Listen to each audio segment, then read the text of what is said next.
Hello, का हलवा। आज हम लोग बिहार बोर्ड के प्रश्नावली चैप्टर नंबर 3 के प्रश्नावली 3.2 का क्वेश्चन नंबर 6 करने वाले हैं। इसके पहले हम लोग क्वेश्चन नंबर 5 तक कर लिए थे। क्वेश्चन नंबर 5 बोल रहा है कि एक रैखिक समीकरण 2x + 3y - 8 = 0 दिया गया है। दो चरों में एक ऐसा और रैखिक समीकरण लिखिए ताकि प्राप्त युग्म का ज्यामितीय निरूपण समांतर हो। पहला है प्रतिच्छेद करती हो, दूसरा है समांतर हो, तीसरा है संपाती रेखाएं हो।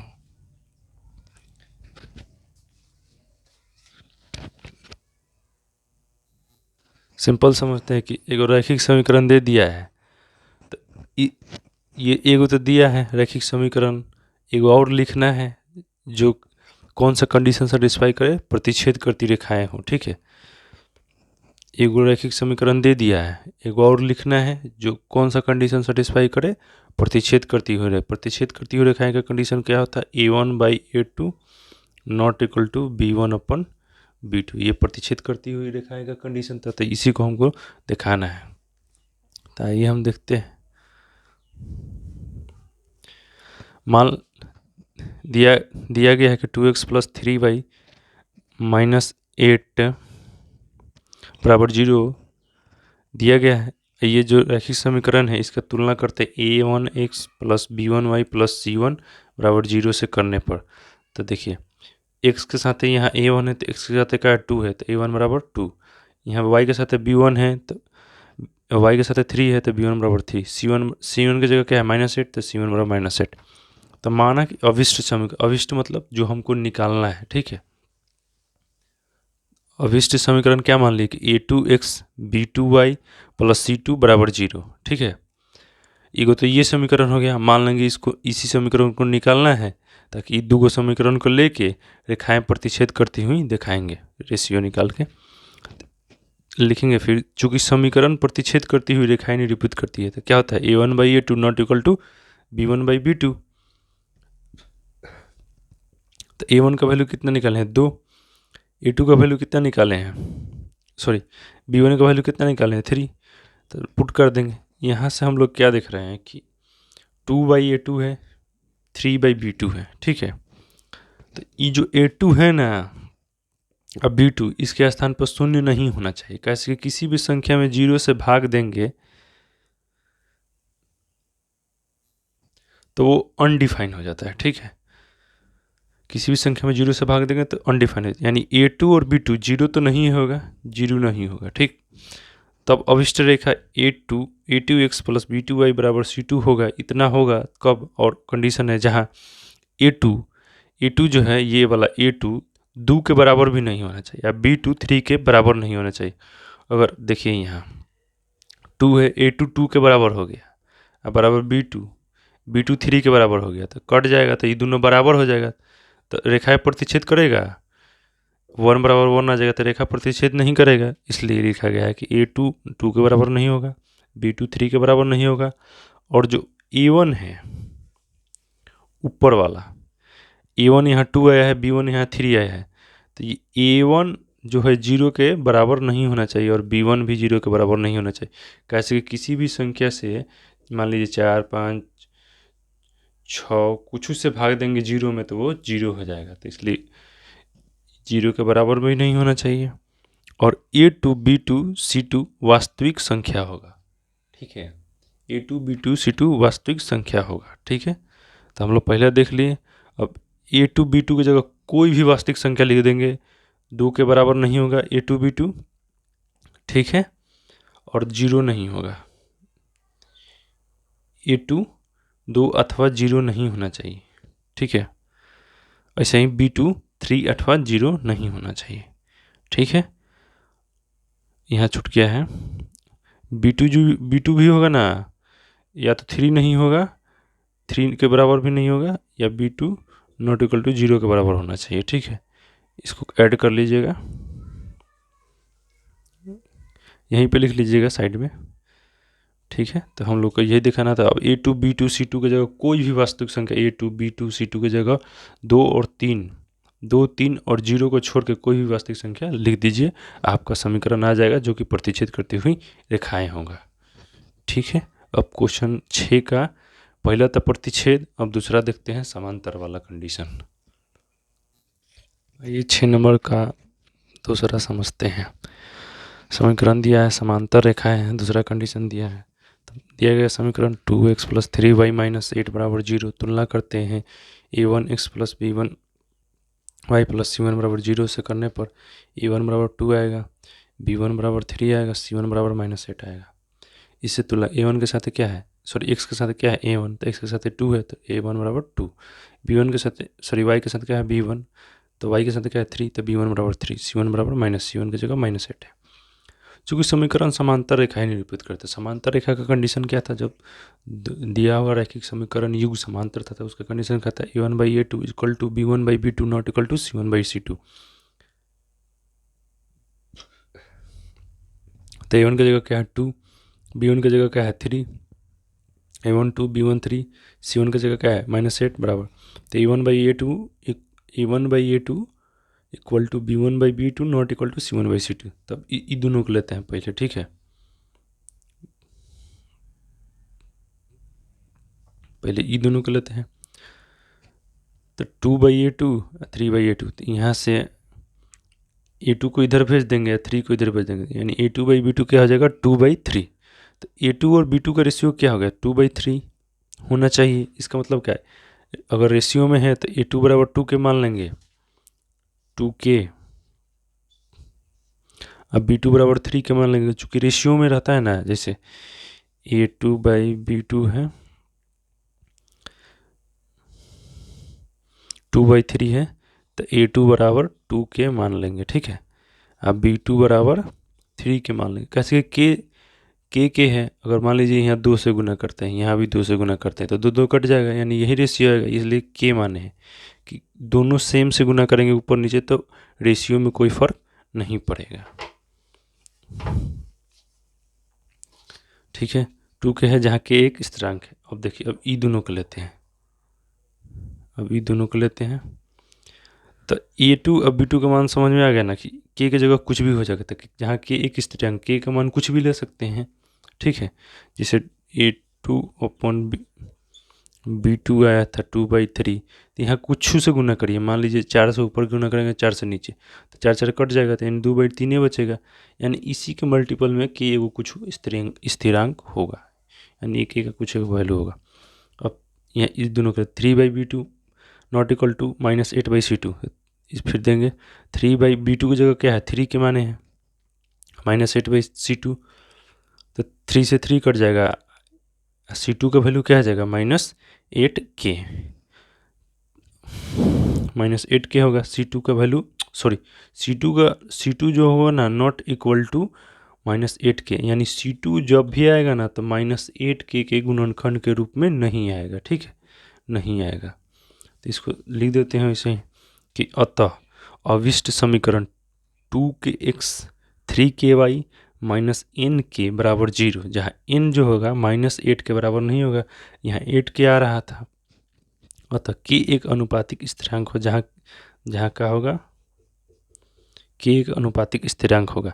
यहाँ 8 का है नहीं ले सकते, चूंकि अगर 8 आया c2 की जगह तो ये कट जाएगा,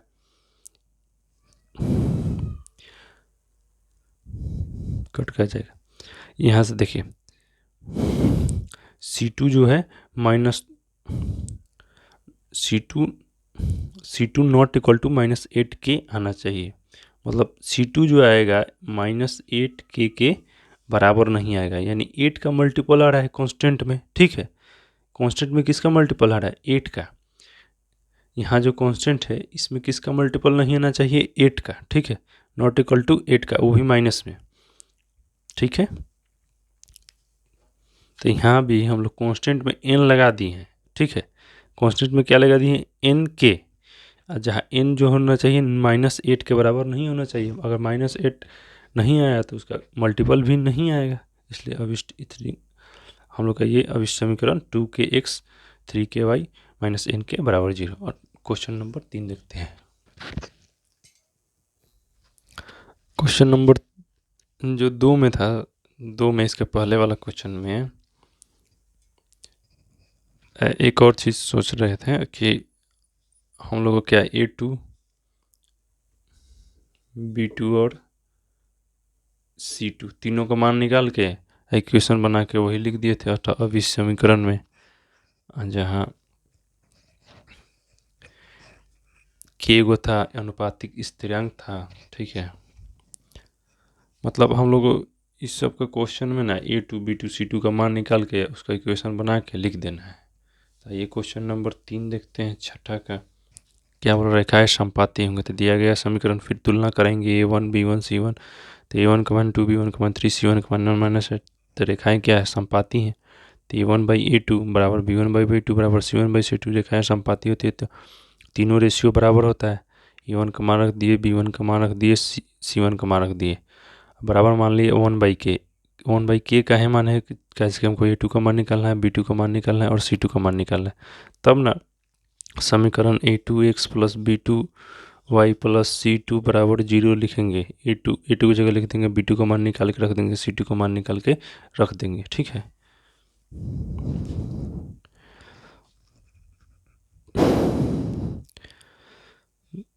चलिए तब A2 का मान निकालते हैं। तो A2 बराबर क्या हो जाएगा, 2/A2 है बराबर 1/k लेते हैं। ठीक है, तो A2 बराबर क्या हो जाएगा, क्रॉस मल्टीप्लिकेशन हो जाएगा। तो A2 बराबर 2k। वैसे ही 3/B2 है तो 1/k है, तो B2 बराबर क्या हो जाएगा, 3k।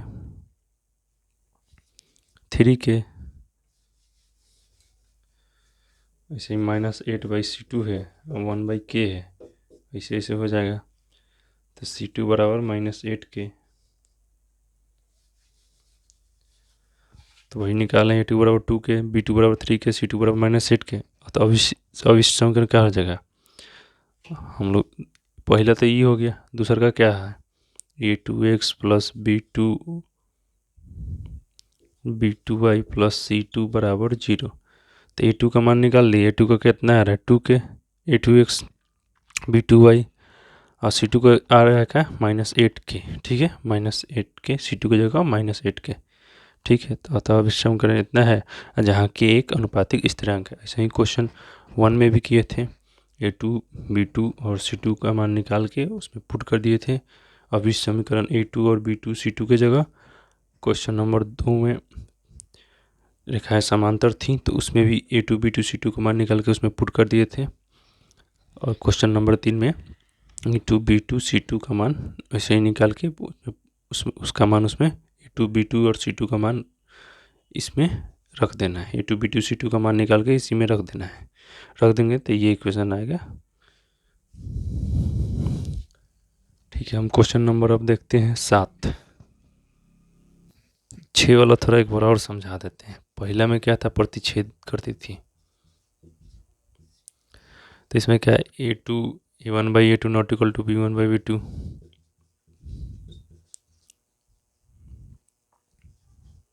A1/A2 not equal to B1/2 A1 और B1 का मान निकाल के रख दिए थे, और A2 B2 दिखा दिए थे कि ये दोनों 0 के बराबर नहीं हो सकता, ऊपर वाला भी 0 के बराबर नहीं हो सकता, और जो भी है उसके आगे क्वेश्चन बनाए थे।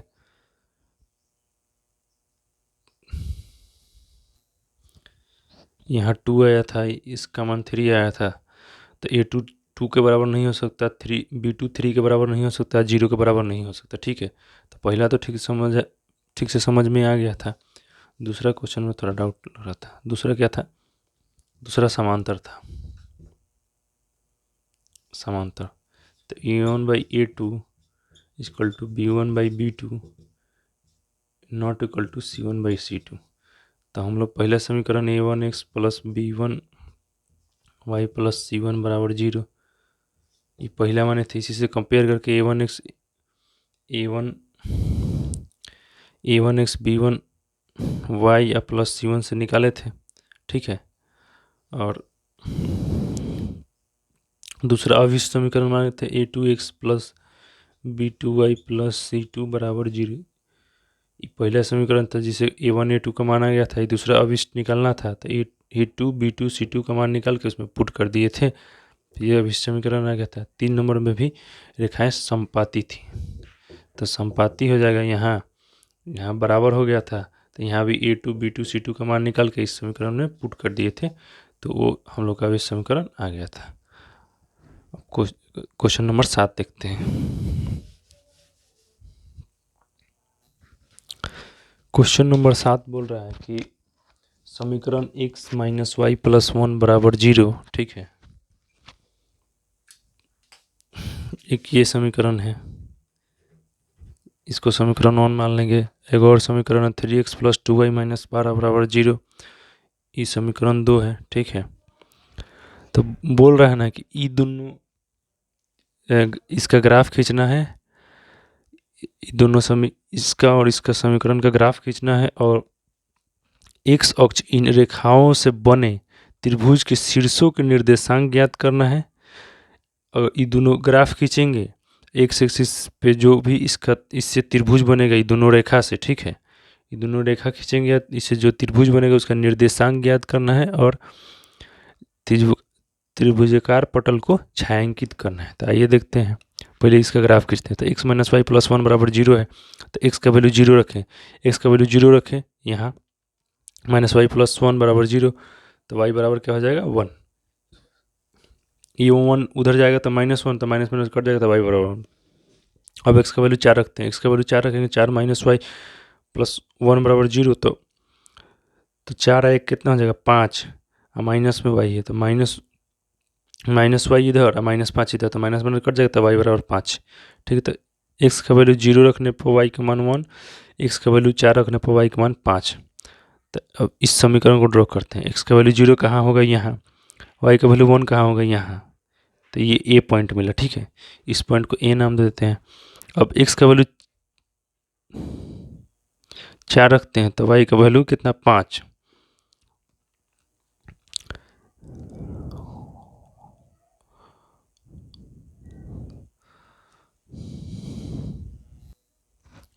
देखिए अब x में ये 4 किधर है, यहाँ है, और y में 5 कहाँ है, ये वन पर इधर से इधर जाइए, x और y में 5 है, तो x का वैल्यू 4 और y का वैल्यू 5। इस पॉइंट को b मान लिए, इस पॉइंट को a मान लिए, ठीक है।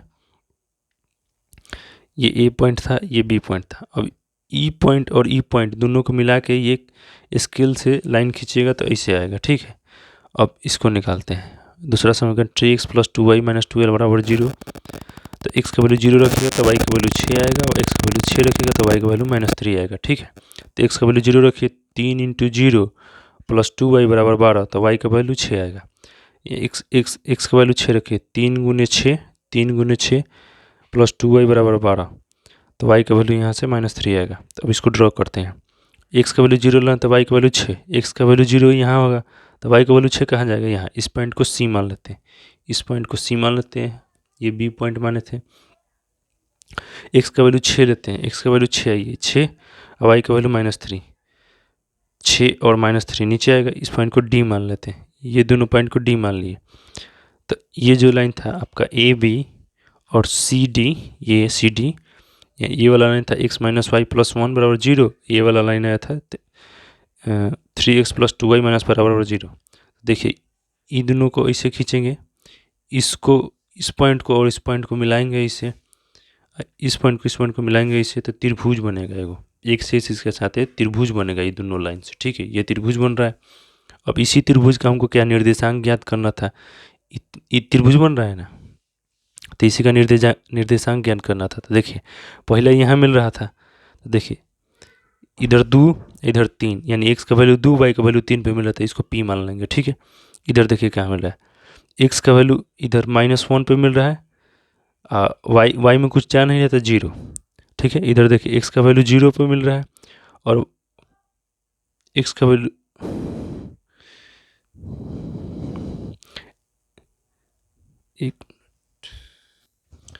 यहाँ देखिए x का वैल्यू 4 होगा, यहाँ उल्टा लिखा गया था। तो x का वैल्यू यहाँ x में कितना जा रहा है 4, y में कुछ नहीं जा रहा है, तो y का वैल्यू क्या हो जाएगा 0, यानी इसका निर्देशांक r पॉइंट का निर्देशांक क्या हो जाएगा 4 0, ठीक है। इसका p का हो जाएगा 2 3, और इसको q मान ली है, तो q का निर्देशांक -1 0, तो त्रिभुज का निर्देशांक आ गया p बराबर 2 3, q बराबर -1 0, r बराबर 4 0, और इस त्रिभुज को क्या करना था, छायांकित करना था तो छायांकित कर दिए। हम पेन से बनाए हैं, आप लोग पेंसिल से बनाइएगा। इस भाग को छायांकित कर दीजिएगा, ठीक है। धन्यवाद। अगला 3.3 हम लोग नेक्स्ट वीडियो में करेंगे।